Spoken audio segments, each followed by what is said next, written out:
ఈ వారు అందరూ అమ్ముకుంటున్నారు, మేము ఒక్కళ్ళమే అమ్ముకుంటున్నామా? మమ్మల్ని ఎందుకు ఒక్కళ్ళని అమ్ముకోనివ్వట్లేదు? ఇప్పుడు మీ పబ్లిక్ అందరినీ మేము రమ్మని పిలిచామా? మీ మీడియా వాళ్ళని మేమందరం పిలిచామా రమ్మని? మరి ఎందుకు మా మీడియాలో ఎందుకు కక్ష కడుతున్నారో నాకైతే అర్థం కావట్లేదు. మరి అసలు ఇప్పుడు మాలు ఇప్పుడు 2 అయిపోతుంది, ఇప్పుడు 2:15 అవుతుంది. ఇప్పుడు అరగంట నుంచి గంట నుంచి 1 గంట కాడి నుంచి ఇప్పుడు వరకు మమ్మల్ని అమ్ముకోనివ్వట్లేదు. అందరూ బిజినెస్ చేసుకుంటున్నారు, మమ్మల్ని ఎందుకు చేసుకునివ్వట్లేదు? మరి పోలీసు వాళ్ళు మరి మమ్మల్ని ఎందుకు దింపనివ్వట్లేదు అర్థం కావట్లేదు. లేదు, ఎప్పుడు లేదు.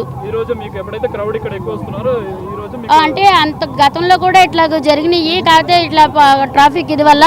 కానీ ఇట్లా ఇది చేస్తే మళ్ళీ అమ్ముకొని ఇచ్చారు. మళ్ళీ ఇప్పుడు మళ్ళీ ఏమైందో మరి ఏమో అర్థం కావట్లేదు. కానీ పబ్లిక్ కూడా నేను అందరికీ చెప్తున్నాను కదా, కొంచెం తయారివ్వండి, ఎక్కువ మన వల్ల ఇంకొకరు ఇబ్బంది కాకూడదని నేను ప్రతి ఒక్కరికి అదే చెప్తున్నాను నేను. అవును, కానీ దీనికి అసలు ఏం చేయాలో ఏం అర్థం కావట్లేదు. మరి ఇంతమంది ఆకలితో వచ్చారు నా కోసము, కానీ బాధేస్తుంది నాకు. ఇప్పుడు మా వ్యాన్ ఎక్కడ ఉంది? అసలు వ్యాన్ ఎందుకు ఆపనివ్వట్లేదు? వ్యాన్ ఎందుకు అసలు ఇచ్చేయనివ్వట్లేదు? అమ్మా వచ్చింది నాన్న, ఇప్పుడు వచ్చి కూడా 12:40కి వచ్చింది. 12:40 కాడి నుంచి ఇప్పుడు 2 అవుతుంది. ఇప్పుడు వరకు దింపనివ్వట్లేదు, అమ్మనివ్వట్లేదు, అసలు వ్యానే ఆగనివ్వట్లేదు. మరి దింపే వాళ్ళందరూ దింపుకున్నారు, అమ్మే వాళ్ళందరూ అమ్ముకున్నారు. మమ్మల్ని ఎందుకు ఇలా చేస్తున్నారో మాకు ఇవాళ అర్థం కావట్లేదు. ఏమి ఇవ్వలేదు, ఏమి చేయలేదు. అంటే వ్యాన్ ఆపడానికి వీల్లేదు, దింపడానికి వీల్లేదని చెప్పి అంటున్నారు.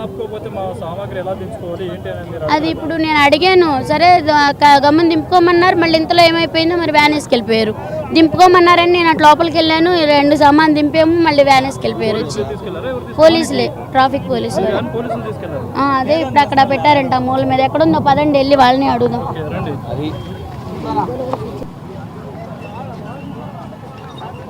చూడమ్మా, అది ఎండనే కదా ఆకలితో తినడానికి వస్తున్నారు సార్. చూడు పబ్లిక్ ఎంత ఉన్నారమ్మా. అవును కాదన్నా, రోడ్ ఎంత జామ్ అవుతుందమ్మా చూడు. అది నేను పబ్లిక్ కూడా చెప్తున్నాను సార్. చెప్పండి. అంటే వీళ్ళని చూసి వీళ్ళకి వచ్చే బిజినెస్ చూసి పక్క వాళ్ళు మీకు కంప్లైంట్ చేశారు, వాళ్ళ మాట విని మీరు ఇలా చేస్తున్నారు, వీళ్ళు ఆరోపిస్తున్నారు. మేము అనడానికి ఏం లేదు, మీరు ఏమన్నా మా పై ఆఫీసర్ పోనీ. ఇక్కడ ట్రాఫిక్ జామ్ అయితే మాకు పైనుంచి వచ్చింది, ట్రాఫిక్ ని క్లియర్ చేస్తాం మేము. అంటే మీకైతే ఎవరు ఇవ్వ చేయలేరు. నేను ఎవరి మీద అయితే నేను చెప్పట్లేదు నేను కూడా, కానీ అందరూ అమ్ముకుంటున్నారు కదా, మమ్మల్ని ఎందుకు అమ్ముకొని ఇవ్వట్లేదు? మా వ్యాన్ ఎందుకు ఆపారు అనేది నాకు కావాలి. మా వ్యాన్ ఎందుకు ఆపారు?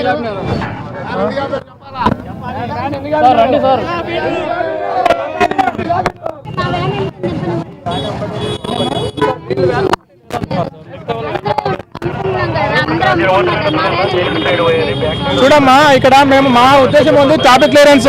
ఇది మీ ఓన్ ప్రాపర్టీ అయితే పెట్టుకోవచ్చు. మీరు ప్రాపర్టీ పెట్టినప్పుడు మీకు పార్కింగ్ చూపించే బాధ్యత మీది. ఇప్పుడు ఏ హోటల్ అయినా, ఏ స్కూల్ అయినా, ఏదైనా ఒకవేళ మనం బిజినెస్ చేస్తున్నప్పుడు దానికి పార్కింగ్ బాధ్యత మనదే ఉంటుంది. ఇప్పుడు మనం ఇల్లు కట్టుకున్నప్పుడు మనం పార్కింగ్ పెట్టుకుంటాం, మన ఇంట్లో పెట్టుకుంటాం, అంతేనా కదా? సో కాబట్టి పార్కింగ్ బాధ్యత మీరు చూపించండి, మీరు బిజినెస్ చేసుకోండి. మీకు ఇది యాక్చువల్గా చూడండి, యాక్చువల్గా ఇదంతా ఇల్లీగల్. మీరు ఇక్కడ రెంట్ కడుతున్నారా? ఇది మీ ఓన్ ల్యాండా? ఇది మీ ఓన్ ల్యాండా? ఇది మీరు రెంట్ కడుతున్నారా? లేదు. ఇది యాక్చువల్గా మేము రిమూవ్ చేసేటప్పుడు నేను కోర్టులో వేస్తారంట. యాక్చువల్ నేను రాకముందే నడుస్తుంది ఇది.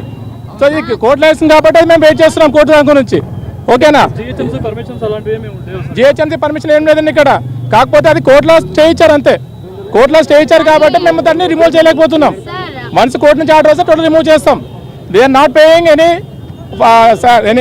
మన rent or nothing. This is not their own property. They are not paying any rent. Simply they are coming and doing business.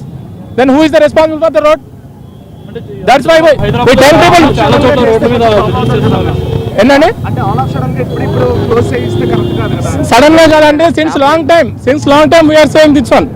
చాలా రోజులు చేస్తున్నాము. దట్ మేము కోర్టులో ఉంది కాబట్టి మా డ్యూటీ మేము చేస్తున్నాం. ఎక్కడైతే రోడ్ అబ్జెక్ట్ చేస్తుందో మేము అక్కడ ఫైన్ వేస్తున్నాం. చూడండి, ఇదంతా పార్కింగ్, ఇదంతా రోడ్ వే. ఈవెన్ మీరు ఇక్కడ ఒక 100 మంది వస్తే థౌసండ్స్ ఆఫ్ మెంబర్స్ సఫర్ అవుతున్నారు ట్రాఫిక్ కి. మీరు చూడండి, యూ కెన్ సీ. ఇప్పుడు ఇక్కడ జామ్ అవుతుందండి, ఇదంతా కేబుల్ మొత్తం జామ్ అవుతుంది. So because of this 100 people, thousands of people are suffering. Okay na? That's why we are doing that one. This is not our personal issue. Only men choose only. మాకు road ఇబ్బంది పెట్టదు. ఎక్కడైతే disturbance లేదో అక్కడ మాత్రమే మేము enter అవుతాము, దాన్ని స్ట్రిక్ట్ గా ఫాలో అవుతాం. ఇక మేము కూడా హ్యుమానిటీ లీగల్ కాదు, ఇబ్బంది లేనంత వరకు కొద్దిగా మేము అది కూడా హ్యుమానిటీ గ్రౌండ్స్ లో మాత్రమే మంత్రిపథంలో. అంతేగాని ఎప్పుడైతే ఇప్పుడు ట్రాఫిక్ జామ్ వచ్చి మీకు చూడొచ్చు, ఇప్పుడు మేము ఒక 10 minutes లో లేకపోతే ఎంత కేబుల్తో జామ్ అయిపోతుంది. అందుకని మేము ఇప్పుడు ఆల్మోస్ట్ 10 people ఇక్కడ వచ్చాం. సో మా కాన్స్టిట్యూషన్ మొత్తము ట్రాఫిక్ జామ్ మీద తప్పితే వాళ్ళ పర్సనల్ మీద డిపెండ్ చేయాలి కాదు. ఓకేనా? చూడండి, ఆల్టర్నేటివ్ చూపించండి, అది వాళ్ళ ఇష్యూ తీసుకోవాలి.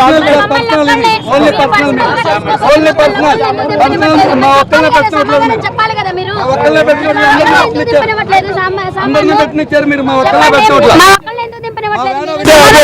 వెళ్ళిపోతే దానికి ఏంటి అర్థం అనుకోవాలి? ఆ వ్యాన్ ఒకటే ఆపారు, మీరు అందరూ అమ్ముకున్నారు, అందరూ తిన్నారు అక్కడ. అప్పుడు పబ్లిక్ మరి అందరూ తీయండి, మరి వీడియో తీసేవాళ్ళు విట్టుగా నేను తీయొద్దు అని చెప్పినా నాకు ట్రాఫిక్ ప్రాబ్లం అవుతుంది, దానివల్ల నాకు నా ఉపాధి పోతుంది అని కూడా నేను మీ మీడియా వాళ్ళందరికీ కూడా చాలా సార్లు చెప్పాను. అది ఇప్పుడు నేను తీయమని అయితే చెప్పలేదు, మీరు వచ్చి తీశారు చేశారు. కానీ పబ్లిక్ సపోర్ట్ ఉంటేనే ఇక్కడ ఇంతమంది ఎవరైనా షాపులు బతికినా, ఆ పబ్లిక్ లేకపోతే ఎవరం బతకం. ఇక్కడ ఇన్ని సంవత్సరాల నుంచి 13 సంవత్సరాల నుంచి బతుకుతున్నామంటే ఆ పబ్లికే. ఇవాళ నన్ను ఒక్కదాన్ని అమ్ముకోనికుండా నా ఒక్కదాని వ్యాన్ ఎందుకు ఆపారు? మరి బారు అందరూ అమ్ముకుంటున్నారు, బిజినెస్ చేసుకున్నారు కదా. మరి మీరు మీడియాని మరి న్యాయం చేయాలి కదా. నన్ను పైకి తీసుకొచ్చింది మీడియాని, ఇవాళ ఈ పబ్లిక్ రావడానికి మీడియాని. మరి ఇవాళ నా బతుకు నా ఉపాధి కోల్పోతున్నానంటే మరి దానికి మరి మీరు ఏం న్యాయం చేస్తారో చేయండి. ఇప్పుడు ఏమంటున్నారంటే ట్రాఫిక్ ప్రాబ్లం అవుతుంది ఇదని చెప్పి అంటున్నారు.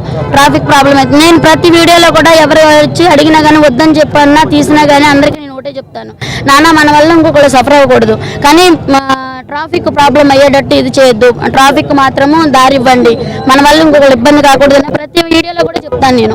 అది నా తప్పైతే కాదు కదా. మరి ఇప్పుడు నేను ఒక్కదాన్నే కాదు కదా, అందరూ బిజినెస్ చేసుకుంటున్నారు, అందరి దగ్గరికే వస్తారు పబ్లిక్, నా ఒక్కదాని దగ్గరనే కాదు కదా కదా. నేను మా వస్తే ఇప్పుడు 400-500 మందికి నేను తీసుకొస్తాను ఫుడ్. మరి ఇక్కడ ఈ 400-500 మంది ఉన్నారా పబ్లిక్?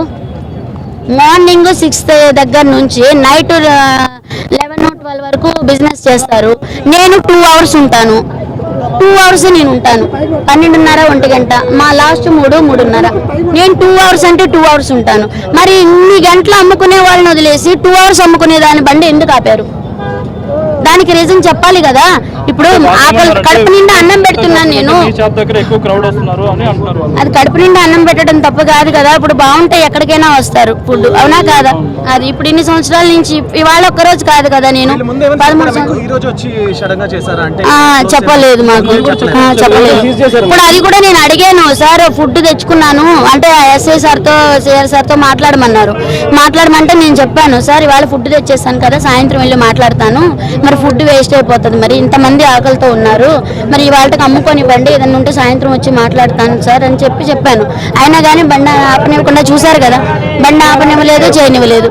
మరి అందరూ బిజినెస్ చేసుకుంటున్నారు. మరి ఇంతమంది నా కోసం ఆకలితో ఇన్ని గంటలు, ఇప్పుడు 2 దాటిపోయింది, 2:30 అవుతుంది. మరి ఇన్ని గంటలు పొద్దున్న వచ్చినారంటే, పొద్దున్న నుంచి ఇప్పుడు వరకు వెయిట్ చేస్తున్నారంటే అది నాకు బాధే కదా.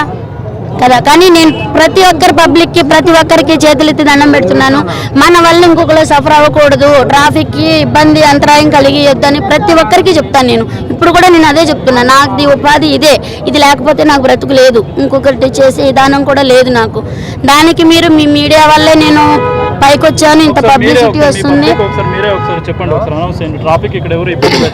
ఆల్రెడీ చెప్పాను నాన్న, ప్రతి వీడియోలోనూ చెప్పాను నేను.